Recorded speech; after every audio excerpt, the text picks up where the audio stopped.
പ്രിയപ്പെട്ട നാട്ടുകാരെ, സമയം 9:30 ഇനിയിവിടെ സിദ്ദീഖ് അലിന്റെ പ്രസംഗവും അൻവർ മുള്ളമ്പാറിന്റെ പ്രസംഗമുണ്ട്. എനിക്ക് കുറെ പറയണമെന്നുണ്ടായിരുന്നു. ഇനിയിപ്പോ നേരമില്ലാത്തോണ്ട് പോയി അധികം പറയണില്ല. അങ്ങനല്ല, ഞാൻ പറഞ്ഞതുള്ളൂ. പറയാതെ ഞാൻ പറഞ്ഞിട്ടേ പോവുള്ളൂ. അത് വേറെ വശം. ഇവിടെ ഇപ്പൊ ഇങ്ങനെ സംസു ഇങ്ങനെ പറഞ്ഞിങ്ങനെ ഉരുട്ടി വിട്ടി സംസു പച്ചിലാണ്ട് പറഞ്ഞ ആ ഏപ്പിക്കാരെ വോട്ട് ദുനിയാവെന്ന് ഞമ്മക്ക് കിട്ടിയിട്ടില്ല. പിന്നെ അത് ഇങ്ങനെ നിൽക്കണ്ട.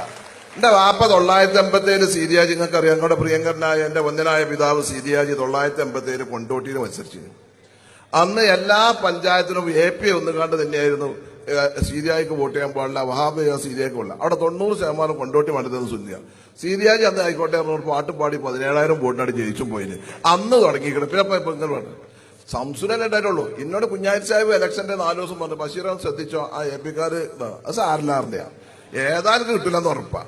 പിന്നെ അപ്പൊ നമ്മളെ ആൾക്കാർ പറഞ്ഞിങ്ങനെ ദ്വാരക്കുണ്ടാന്ന് മൂപ്പര ദുഃഖ. അപ്പൊ എനിക്ക് മനസ്സിലായി നമ്മൾ പറഞ്ഞേ പഠിച്ചോ കേൾക്കുള്ളൂ, മൂപ്പരോട് കേൾക്കില്ലാന്ന് എനിക്ക് അപ്പൊ മനസ്സിലായി. അറിയങ്ങള് പിന്നെ ഇവരെന്നെ നമുക്ക് നമ്മക്കൊരു താരാണ്ട് AP-ന്റെ വോട്ട് എന്നെങ്കിലും നമുക്ക് കിട്ടിയില്ലോ. അത് ഇങ്ങനെ കണക്കൂട്ടാൻ നിൽക്കണം. അത് ഇങ്ങനെ വെട്ടിക്കാണ്ടി ബാക്കിയിലാണ്ട് ആലോചിച്ചാൽ മതി, എന്നാ തന്നെ നടക്കുള്ളൂ. പിന്നെ ഞമ്മക്കൊരു താരാറുണ്ട്, വെറുതെ ഒരു അമ്മായി കൂടിയാവും. അത് ആകണ്ട, ഓരോ നമ്മളെ ശത്രുവാണെന്നാണ് കണക്കാക്കിയാൽ മതി. ബാക്കിയിലോണ്ട് അവനാരും ഒപ്പലോരുണ്ടാവും. പണ്ട് വാപ്പ കുട്ടിയമ്മോടി സാഹിബ് ഇങ്ങനെ മറ്റേ ഇവിടെ പ്രസംഗിക്കണമെന്ന് ജമാഅത്താരെ വോട്ട് ഇങ്ങനെ എഴുതി കൊടുത്താൽ മതി, മൂല്യം കണക്കാക്കൊരു സംശയം അന്ന്. അപ്പൊ വാപ്പ കുട്ടിയമ്മോട് അനക്കിണ്ട കാറ്റ്, ഞാനന്ന് എഴുതി കൊടുക്കും കേട്ടോ. അതിന് വാപ്പാട് പ്രസംഗിച്ച് ആ ഇക്കുമ്പത്തേലായിക്കാരെ ഞങ്ങളെ വോട്ടിക്ക് വേണ്ടാണ് 94 വരുന്നത്. അപ്പൊ കുട്ടിയമ്മോണ്ടാവും അത് പോയ ആ മുജാഹിദിന്റെ സുന്നിന്റെ വോട്ടിട്ട് ഓരോ 2000 വോട്ടിന് വേണ്ടിക്കാണ് ഞാൻ അതിങ്ങനെ ഐറ്റങ്ങളെ ഇടങ്ങാറാക്കാൻ നിൽക്കണ്ട. അപ്പൊ അത്രേ ഉള്ളൂ. AP അറിഞ്ഞാൽ വലിയൊരു കോത്താമ്പി അയച്ചുകൾ നമ്മൾ നിൽക്കൊന്നും വേണ്ട. പിന്നെ അതിനാണ് പറയണ്ടേ. ഞാൻ അസംബ്ലി പറഞ്ഞില്ലേ, നിങ്ങൾ ആലോചിച്ച് നോക്കാണ്. ജലീലിനെ നമ്മൾ TV ഇബ്രാഹിം കൊണ്ടോട്ടിയിലെ പ്രിയങ്കരനായ നമ്മുടെ MLA TV ഇബ്രാഹിം സാഹിബ് അദ്ദേഹം ഒരു ഡിമാൻഡിൽ ഇങ്ങനെ പ്രസംഗിച്ചപ്പോ പറഞ്ഞു, ഈ മുസ്ലിങ്ങൾക്ക് പോലീസിന് താടി വെക്കാൻ അനുവാദം കൊടുക്കണമെന്നാണ്. താടി വെക്കാൻ അനുവാദം അത് ചർച്ചയിൽ പറഞ്ഞതാ. അതിന് മറുപടി പറയേണ്ടത് മുഖ്യമന്ത്രിയാണ്, ആഭ്യന്തര വകുപ്പ് അയക്കാണ്. അതിന് മെറ്റോട് തുടങ്ങിയില്ലേ ജലീൽ. ഈ ചെലവിലുണ്ടല്ലോ, അങ്ങോട്ട് ഇങ്ങോട്ട് പോയാൽ രാജാവിനെക്കാളും വലിയ രാജഭക്തി അങ്ങോട്ട് കാണിക്കും. ഓണ്ട് അനങ്ങാട് പറയും, ആണെങ്കിൽ എടുക്കല് CH അവിടെ കിടക്കണം, ജലീൽ അവിടെ കിടക്കണം. CH അപ്പൊ ഞാൻ പറഞ്ഞു അങ്ങനെ പറഞ്ഞിട്ട് പറഞ്ഞു CH-ന് താടി ഉണ്ടോ ഇല്ലോ, കുഞ്ഞാലി സാഹിബിന്റെ താടി ഉണ്ടോ, ലീഗിൽ MLA-മാർക്ക് എത്ര താടിയുണ്ട് ഒക്കെ പറഞ്ഞിട്ടാണ് തുടങ്ങി. പിന്നെ പിറ്റേന്ന് വല്ല പ്രസംഗം എന്റേതാ. ഞാനിപ്പോ ഇവലൊക്കെ അങ്ങനെ പറയണ്ടറിയും. എനിക്ക് പിന്നെ എനിക്ക് ആ ബെല്ലും ബ്രേക്കില്ല, അത് ആ പറച്ചിലാട് കഴിഞ്ഞിട്ടില്ലെങ്കിൽ അത് നടക്കൂലല്ലോ. ഞാൻ ചോദിച്ചു ഗോഡ് ഫാദറിന് താടിണ്ടോ ചോദിച്ചു. ഓൺ ഫാദറിന് താടിണ്ടല്ലോ, ഗോഡ് ഫാദറിന് ഓൺ ഫാദറാണ് ഓരോ വാപ്പ, സ്വന്തം വാപ്പ.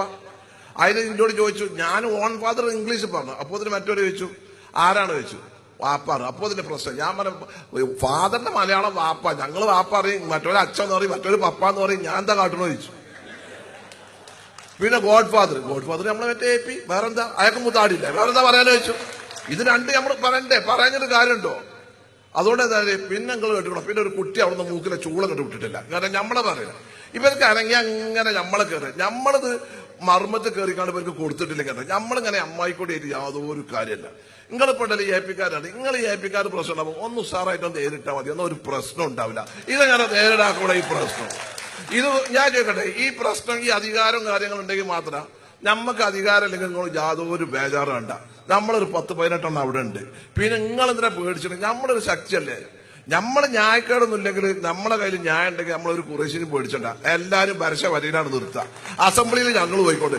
ബാക്കി ഇനിയിപ്പോ കുട്ടികൾ എന്തെങ്കിലും പെട്ടാലേ ഇങ്ങളെ കൂടെ ഞങ്ങളുണ്ടോ, ഇങ്ങളെ കൂടെ ഞങ്ങളില്ലെങ്കിൽ ഞങ്ങളെ നേതാക്കന്മാരാ. ഞങ്ങൾക്കറിയില്ല ഇപ്പൊ ഇത് ഒരു പ്രതിസന്ധി വന്ന് ഞങ്ങളെ കൂടെ പാർട്ടിയുടെ നേതാക്കന്മാരുണ്ടാവും. നിങ്ങൾ അങ്ങനത്തെ ബേജാറൊന്നും വേണ്ട. ഇനിയിപ്പോ ഭരണാട് മാറിക്കളി വിചാരിച്ചിട്ടോ. പിന്നെ മാർക്സിസ്റ്റ് പാർട്ടി അല്ലേ, അത് പണ്ടത്തെ പാർട്ടി ഒന്നല്ല. അത് ആ ബാർബർ ഷാപ്പിലെ കല്ല് പോലെ ഇങ്ങനെ തേഞ്ഞ് പോണ ഒരു പാർട്ടിയാ. നിങ്ങൾ ആലോചിക്കുക, ബംഗാളില് 38 കൊല്ലം ബംഗാള് ഭരിച്ചിട്ട് അവിടെ പാർട്ടി സ്ഥിതി ആ ഒരു പെണ്ണിനെ ഒന്ന് പിടിച്ചു കെട്ടാൻ വേണ്ടിയിട്ട് അവസാനം 45 കൊല്ലം കോൺഗ്രസിന്റെ സീറ്റാണ് കണ്ട് പിന്നെ കോൺഗ്രസ് സഖ്യത്തിന് പോയത്. എടാ അവർക്ക് എത്ര പാർലമെന്റ് എത്ര സീറ്റല്ലത്? 2. ഞമ്മക്ക് ഇന്ത്യ പാർലമെന്റ് എത്ര അല്ലത്? മലപ്പുറത്തുനിന്ന് 2 അല്ലേ? നമുക്ക് തമിഴ്നാട്ടിൽ 1, മാർക്സിസ്റ്റ് പാർട്ടിക്കോ വട്ട 0. അവിടെ അസംബ്ലിയിൽ കാണണമെങ്കിൽ നമ്മൾ വാസപ്പെട്ടെടുക്കണം. നിങ്ങളത് ഈ മാർക്സിസ്റ്റ് പാർട്ടി പറഞ്ഞാൽ വലിയ ഇതൊന്നുമില്ല. ഇവിടെ നമ്മളെ മുന്നണിയിലെ ചില അഭിപ്രായ വ്യത്യാസങ്ങളും മറ്റുണ്ടായത് കൊണ്ട് നമുക്ക് കുറച്ച് ക്ഷീണം പറ്റിയത് കൊണ്ട് അവിടെ ഇടതുപക്ഷം അധികാരത്തിൽ വന്നതുള്ളൂ. അല്ലാതെ ഇങ്ങനെ നമ്മളതിനങ്ങനെ പേടിച്ചിക്കേണ്ട ആവശ്യമൊന്നുമില്ല. ഇവിടെ നിങ്ങൾ ആലോചിച്ച് നോക്കി, ഇവിടെ ഈ ഗവൺമെന്റ് ഒന്നല്ലോ, ഈ ഗവൺമെന്റ് എന്നിട്ട് എന്തൊക്കെ പറഞ്ഞിരുന്നു, എന്തൊക്കെ നടപ്പിലാക്കുമെന്ന് പറഞ്ഞിരുന്നു. സാധനങ്ങളുടെ വില എങ്ങനെ 5 കൊല്ലത്ത് വിലക്കയറ്റം തന്നെ ഉണ്ടാവില്ലായിരുന്നു. ഇപ്പൊ ആർക്കെങ്കിലും പ്രശ്നമുണ്ടോ? നമ്മുടെ കാലത്ത് ഇവിടെ അബ്ദുറബ്ബ സാഹിബ് പറഞ്ഞാൽ റോഡ് വെച്ചാൽ റോഡ്, പാലം ചോദിച്ചാൽ റോഡ്, ഐമാക്സ് ആണ് ഐമാക്സ്. ഇപ്പൊ എന്തെങ്കിലും ഉണ്ടോ? എന്തെങ്കിലും നടക്കുന്നുണ്ടോ? ഒരു സംഗതി നടക്കൂല. നമ്മുടെ കാലത്ത് ആരെങ്കിലും നമ്മളെ അധികാരത്തിൽ നിന്ന് എല്ലാ മുസ്ലിം സംഘടനകളും അങ്ങനെ വീർക്കേനി. ഇപ്പൊ എന്താ ആർക്കൊന്നുമില്ലല്ലോ. ഇപ്പൊ UAP ഒക്കെ മൊത്തമുണ്ടല്ലോ, ആർക്കും പ്രശ്നങ്ങളൊന്നുമില്ലല്ലോ, ആരും ഉണ്ടല്ലോ. അന്ന് എല്ലാ മൂല്യന്മാരും നമ്മളെ കുറ്റം പറഞ്ഞിനി. ഇപ്പൊ ലീഗ് അഭിപ്രായം പറയണം. എന്നാ ഒരു കാര്യം മനസ്സിലാക്കുള്ളൂ, ഈ സമൂഹത്തിന്റെ ഈ സമുദായത്തിന്റെ കാര്യത്തിന് ഈ ലീഗ് അല്ലാതെ ഒരു വാപ്പാനങ്ങൾ കിട്ടൂല. നിങ്ങൾ ആലോചിച്ചോണ്ട് നിങ്ങൾക്കൊക്കെ ഇനിയിപ്പോ ഈ അപ്പുറത്തിരിക്കുന്ന AP കുടുങ്ങിയാലും നമ്മളെ അവസാനം സഹായിക്കേണ്ടി വരും. അറിയങ്ങള് വേറെ ആരും ഉണ്ടാവില്ല. നിങ്ങളാണ് പറയല്ലേ, ആരങ്ങളെപ്പെട്ടാണ്. ഇപ്പൊ UAP ചുമത്താൻ പോയി ഇപ്പം നമ്മുടെ മറ്റേ അക്ബറിന് MM അക്ബറിന് UAP ചുമത്താനാ പോയത്. അറിയങ്ങള് എവിടുക്കാന്നിട്ടൊക്കെ പോക്ക് നമ്മളിങ്ങനെ ഭിന്നിച്ചെന്നാലുണ്ടല്ലോ, മറ്റേതുണ്ടാവും. അപ്പുറത്താണെങ്കിൽ അതിനേക്കാളും വലിയ കാട്ടുകള്ളനാ.